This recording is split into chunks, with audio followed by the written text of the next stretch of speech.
How to change language in Lyft application. In this video I'm going to show you how you can change the language. First of all, open the application. Now here on the right bottom you can see a profile icon. Simply tap on it.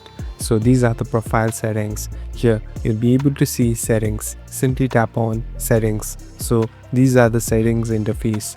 Now slowly scroll down. Here you'll be able to see the option called language settings. Simply tap on language. Now these are the languages that are available. So here there are only limited language that you can change into.